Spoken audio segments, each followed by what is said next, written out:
விழுப்புரத்தில் தொடர்ந்து திமுகவினர் மனித சங்கிலி போராட்டத்தில் ஈடுபட்டு வருகிறார்கள். இது குறித்த விவரங்களை எமது செய்தியாளர் கோபிநாத்திடம் கேட்டு பெறலாம். கோபிநாத், வணக்கம். தற்போது விழுப்புரத்துல மனித சங்கிலி போராட்டம் எந்த அளவுல இருக்கு, அவர்கள் வைக்கும் கோரிக்கைகள் என்னென்ன, இது குறித்த விவரங்கள் சொல்லுங்க. பாரத பிரதமர் நரேந்திர மோடியின் இந்த 500,000 நோட்டுகள் திடீரென செல்லாதுன்னு அறிவித்த அறிவிப்பு வந்து தமிழக மக்கள் ஒரு கடுமையான பாதிப்புகள் இருக்க திமுக குற்றம் சாட்டிருக்கு.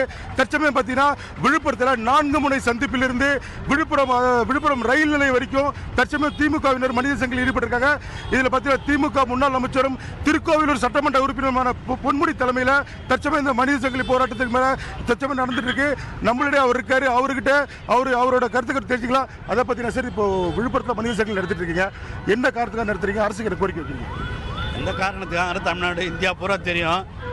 மோடி அரசாங்கம் திடீரென்று 8ஆம் தேதி 500 ரூபாய் 1000 நோட்டு ரூபாயில் செல்லாது என்று சொன்னதை கண்டித்து, அதுவும் குறிப்பாக பொய்யான காரணத்தை சொல்லி கருப்பு பணத்தை ஒழிப்பதற்கு இதுதான் காரணம் என்று சொல்லி அவர்கள் செய்கின்ற இந்த பித்தலாட்டத்தை மக்களுக்கு தெரிய வைக்க வேண்டும்.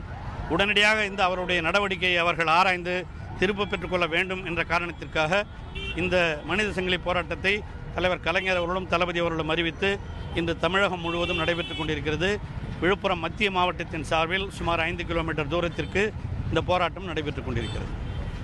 விழுப்புரத்தை பொறுத்தவரைக்கும் பார்த்தீங்கன்னா விழுப்புரம் ரயில் நிலையம் முதல் விழுப்புரம் 4 முனை சந்திப்பு வரை தற்சமயம் பார்த்தீங்கன்னா திமுகவிலிருந்து மனித சங்கிலி ஈடுபட்டிருக்காங்க. திமுக முன்னாள் அமைச்சர் பொன்முடி தலைமையில் இந்த போராட்டம் தொடர்ந்து இந்த இடத்துல நடைபெற்று இருக்கு. ஏராளமான திமுகவினர் விழுப்புரம் பகுதியில் குவிஞ்சிருக்கிறதுனால இந்த பகுதியில் கடுமையான ஒரு போக்குவரத்து நெரிசல் ஏற்படுதுன்னு சொல்லலாம்.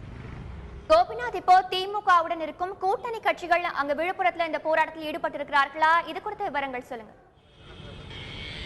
இல்ல பாத்தீங்கன்னா முழுக்க திமுகவினர் மட்டும்தான் இந்த போராட்டத்தை கலந்துருக்காங்க. இதுல பாத்தீங்கன்னா நகர செயலர் முதல் ஏராளமான முக்கிய பொறுப்பாளர்கள் தொண்டர்கள் வரைக்கும் திமுகவினர் மட்டும்தான் இந்த போராட்டத்தில் கலந்துருக்காங்கன்னு சொல்லலாம்.